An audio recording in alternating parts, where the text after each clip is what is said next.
السلام علیکم کلاس داہم۔ امید ہے تمام بچے خیر و عافیت سے ہوں گے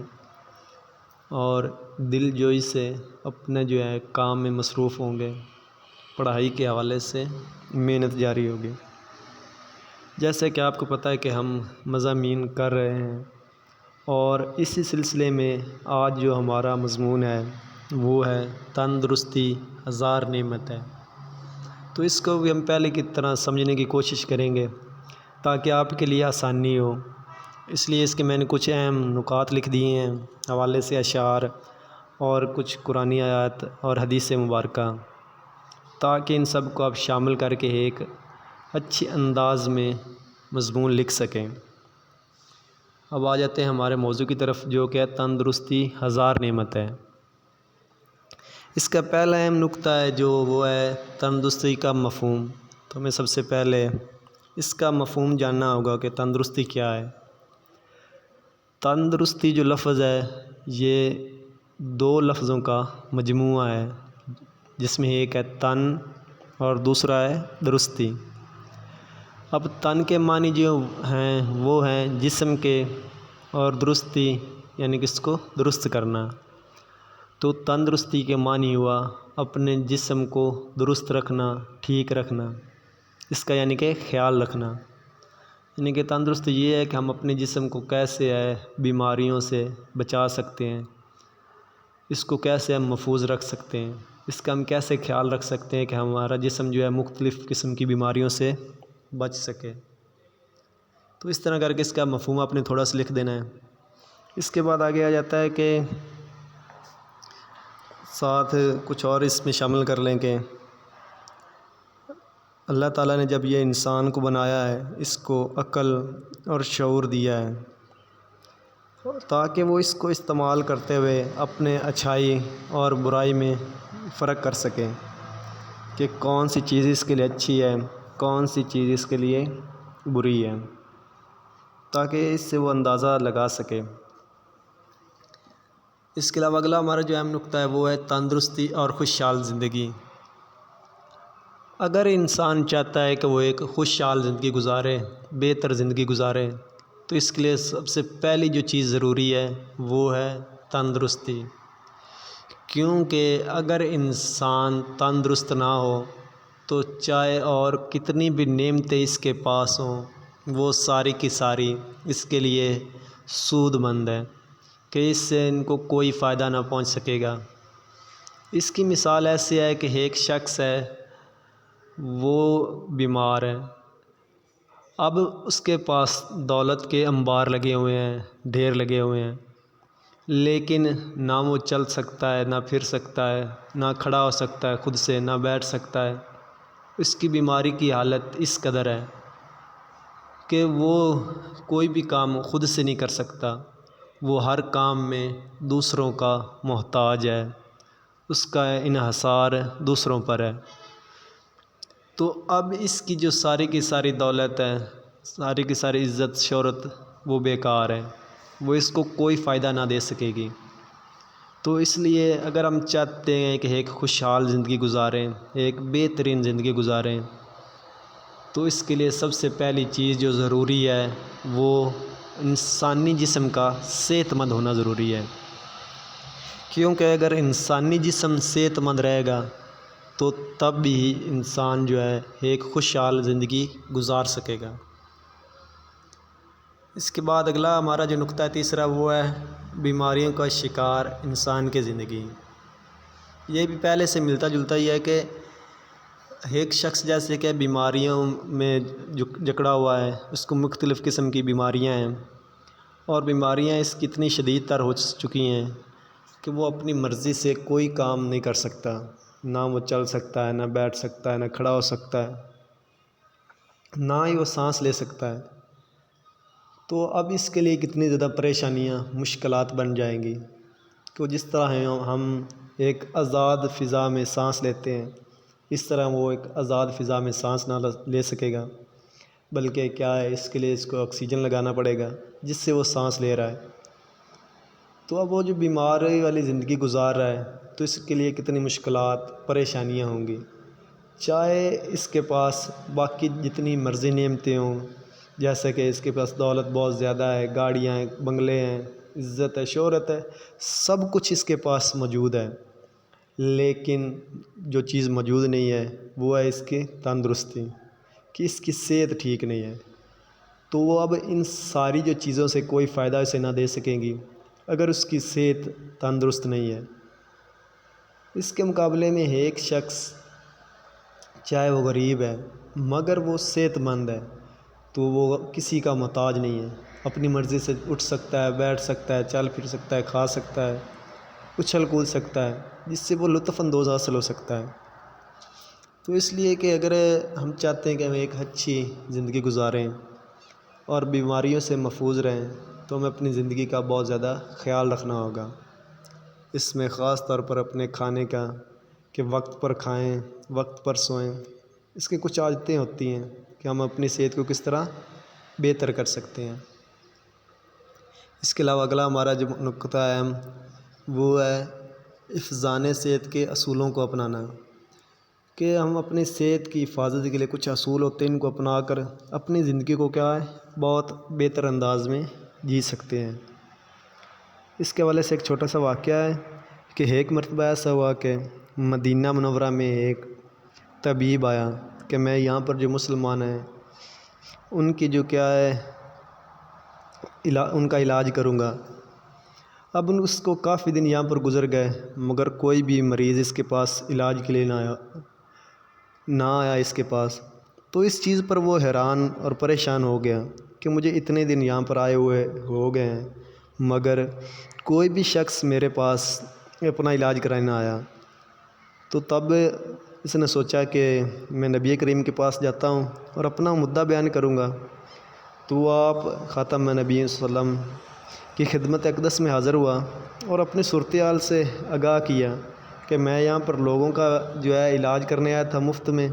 مگر یہاں پر تو کوئی مریض ہی نہیں ہے، تو اس کی کیا وجوہات ہیں؟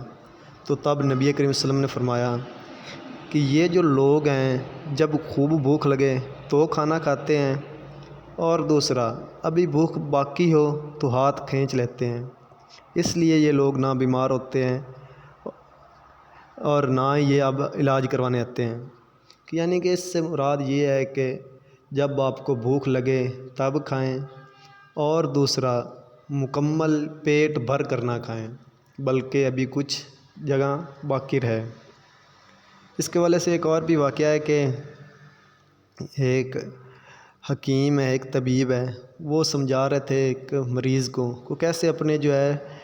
تم صحت کو بہتر کر سکتے ہو، کہ تم یہ سمجھ لو، یہ فرض کر لو کہ تمہارا جو پیٹ ہے اس کے 3 حصے ہیں۔ اب جب تم نے کھانا ہے تو اس طرح کرنا ہے کہ ایک حصے میں تم نے جو کھانا ہے وہ آئے، ایک حصہ پانی کا اور ایک حصہ خالی رہے جس میں آپ سانس آ سکے، یعنی کہ خالی جگہ رکھنی ہے۔ اس سے اب فائدہ اس کو یہ ہوا کہ وہ کہتا ہے کہ باقی جو میری زندگی گزری ہے اس میں میں کبھی بیمار نہ ہوا۔ تو اس طرح اگر آپ کھائیں گے تو آپ جو ہے مختلف بیماریوں سے بچ سکتے ہیں۔ اس کے لیے کیا ہے کہ آپ بس یہ یاد رکھنا ہے کہ جب بھی کھانا آپ نے تو پیٹ بھر کر نہیں کھانا، اور نہ یہ ہے کہ آپ نے کچھ کھائی نہ، تو اس طرح بھی آپ کی جو ہے صحت بہت زیادہ خراب ہو سکتی ہے۔ اس کے علاوہ اگلا ہے محنت، مشقت اور سادہ غذا، کہ اگر ہم چاہتے ہیں کہ ہم ایک اچھی زندگی گزاریں، ایک صحت مند زندگی گزاریں، تو سب سے پہلے ہمیں اپنی غذا کا بہت خیال رکھنا ہوگا کہ ہم کون سی غذا کھا رہے ہیں، اس کا کیا افادیت ہے، اس کا کیا نقصان ہوگا، ان چیزوں کا ہمیں بہت زیادہ خیال رکھنا پڑے گا۔ ان میں آ جاتا ہے کہ سادہ غذا، اگر آپ چاہتے ہیں کہ آپ کی صحت تندرست رہے تو آپ کو سادہ غذا کھانی ہوگی۔ یہ نہ ہو کہ آپ اب ہر وقت کیا ہے دن میں 3 مرتبہ 4 مرتبہ یا ہر دن جو کیا ہے فاسٹ فوڈ کھائیں اور پھر آپ کہیں کہ ہماری صحت بھی ٹھیک رہے۔ تو ایسا تو ممکن نہیں کہ آپ کی خوراک ایسی ہو جس سے جو کیا ہے جسم کو نقصان پہنچاتی ہو اور آپ یہ توقع کر رہے ہو کہ آپ بیمار بھی نہ ہوں۔ تو اس لیے آپ کو سب سے پہلے تو اپنی جو ہے غذا کا بہت خیال رکھنا ہوگا۔ کہ کون سی چیز آپ نے کھانی ہے اور کس چیز سے آپ نے بچنا ہے، اور ساتھ محنت اور مشقت ضروری ہے۔ اس کے حوالے سے بھی ایک واقعہ ہے کہ جو ایک مرتبہ ایسا ہوا کہ ایک بادشاہ تھا، اس نے دیکھا کہ ایک بوڑھا ہے لیکن ابھی بھی وہ کام کر رہا ہے، اس کی عمر بھی کافی گزر چکی ہے، لیکن اس کے باوجود بھی وہ جو ایک اچھی زندگی گزار رہا ہے۔ تو اس کو بڑا تعجب ہوا کہ اتنی عمر ہے ہوگی لیکن ابھی بھی اتنے سخت محنت والا کام کر رہا ہے، تو اس کے پیچھے راز کیا ہے؟ تو یہ جاننے کے لیے اس نے کچھ لوگوں کو اس کے پاس بھیجا کہ پتہ کریں کہ کیا مسئلہ ہے۔ تو پتہ چلا کہ وہ کیا ہے، ایک تو سادہ غذا کھاتا تھا، اس کے ساتھ ساتھ دوسرا وہ یہ کہ محنت مشقت کرتا تھا، کہ اگر جب انسان محنت چھوڑ دیتا ہے تو بھی اس کا اثر اس کے جو ہے جسم پر بہت زیادہ پڑتا ہے۔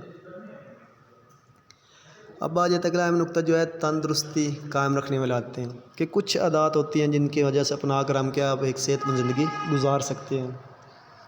کہ اگر ہم چاہتے ہیں کہ صحت مند زندگی گزاریں، جیسے کیا ہے وقت پر کھانا کھائیں،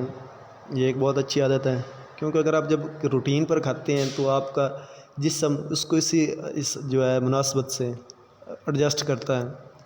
اور دوسرا یہ ہے کہ وقت پر سوئیں، یہ جو آپ کا سونا ہے، جاگنا ہے، اٹھنا ہے، یہ نیند بھی ہے، اگر آپ کی نیند پوری نہ ہوگی تو تب بھی آپ کے لیے مشکلات کا بنے گا۔ یا ٹائم ہے، کبھی آپ 9 بجے سو جاتے ہیں، کبھی 11 بجے، کبھی 10 بجے، کبھی 1 بجے، تو اس طرح کی جو آپ کی ڈیلی عادات ہیں یہ بھی آپ کی زندگی پر گہرا اثر ڈالتی ہیں۔ اور دوسرا ہے آپ کس وقت اٹھتے ہیں، اور اٹھنے کے ساتھ آپ کیا ورزش کرتے ہیں کہ نہیں، کیونکہ آپ کی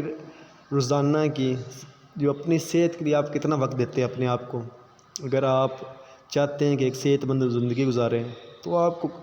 کم از کم آدھا گھنٹہ صرف اپنی صحت کے لیے رکھنا ہوگا، کہ اس میں نے آج کیا کچھ کھایا ہے، کیسے میں نے اپنے صحت کا خیال رکھنا ہے، کب سونا ہے۔ اس کے علاوہ ورزش یہ انتہائی ضروری ہے آپ ایک صحت مند زندگی گزارنے کے لیے۔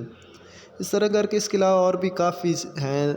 عادتیں جن کو اپنا کر آپ کیا ایک صحت مند زندگی گزار سکتے ہیں، تندرستی والی زندگی گزار سکتے ہیں۔ اس کے علاوہ ہے اسلامی تعلیمات پر عمل اور تندرستی، کہ خالق کائنات نے جب انسان کو بنایا ہے اس کو مختلف قسم کی نعمتیں دی ہیں اور اس کو سمجھ عقل فہم سے نوازا ہے تاکہ وہ اپنی اچھائی اور برائی کو پہچان سکیں۔ تو اس لیے اسلام بھی ہمیں اسی چیز کا کہتا ہے کہ اپنی صحت کا خیال رکھیں تاکہ پھر وہ عبادت کر سکے۔ آپ صلی اللہ علیہ وسلم کا ارشاد بھی اس حوالے سے ہے کہ ایک کمزور جو ہے مومن اور جو ہے طاقتور مومن وہ برابر نہیں ہے، وہ برابر نہیں ہو سکتا کبھی بھی، جو ایک طاقتور ہے مومن اور ایک کمزور مومن ہے۔ تو اس لیے کیا ہے ہمیں اپنی صحت کا خیال رکھیں۔ اس حوالے سے بھی اللہ تعالیٰ نے جو ہے انسان کو اشرف المخلوقات بنایا ہے، اپنی دنیا میں اس کو کیا اپنا نائب بنا کر بھیجا ہے، اور اس کے علاوہ اس کے جسم میں مختلف قسم کے جو ہے نظام تخلیق فرمائے ہیں تاکہ وہ اس کا جو اگر جب کھانا کھائے تو اس کو ہضم کر سکے اور پھر اپنے پوری جو ہے جسم کو تقویت پہنچا سکے، جیسے کہ نظام ہے، نظام کے دوران خون ہے، نظام اخراج ہے، نظام اعصاب ہے، یا نظام افزائش ہے، کہ ان کے آپس میں ہم آہنگی بنائی ہے، ان کا رابطہ بنایا ہے ایک دوسرے کے ساتھ تاکہ انسان ایک بہترین زندگی گزار سکے۔ تو اس حوالے سے ہمیں اپنی صحت کا بہت زیادہ خیال رکھنا پڑے گا اگر ہم چاہتے ہیں کہ ہم ایک صحت مند زندگی گزاریں۔ تو اس کے لیے ہمیں چاہیے کہ اپنی صحت کا پھر خیال بھی رکھیں، اپنی غذاؤں کا خیال، اپنی نیند کا خیال رکھیں، اپنی جو ڈیلی کی روزانہ کی عادات ہیں اس کا خاص خیال رکھیں۔ تو اس طرح کر کے آپ نے اس کو اچھی طرح تیار کرنا ہے، اس کے اہم نکات کو اپنے سامنے رکھتے ہوئے اس کو تیار کرنا ہے۔ اس کے علاوہ اس کے کچھ حوالے سے اشعار ہیں، ان کو آپ نے دیکھ لینا ہے اچھی طرح، اور آگے یہ کچھ قرآنی آیات ان کو آپ نے دیکھ لینا ہے، حدیث مبارکہ ہیں اور کچھ اقوال ہیں۔ اس طرح آپ نے اس کو کم از کم 4 پیج کا لکھ کر لے آنا ہے، ہمارے جو بھی مضامون ہوں گے ان سب کو آپ جو کرائے جا رہے ہیں آپ کو آن لائن، ان کو آپ نے اچھی طرح لکھنا ہے اور نیٹ پر لکھ کر تیار کر کے لے آنا ہے، تاکہ پتہ چلے کہ آپ نے محنت کی ہے، نہ کہ آپ نے اپنا وقت جو ہے ایسے ہی آوارہ گردی میں گزار دیا ہے۔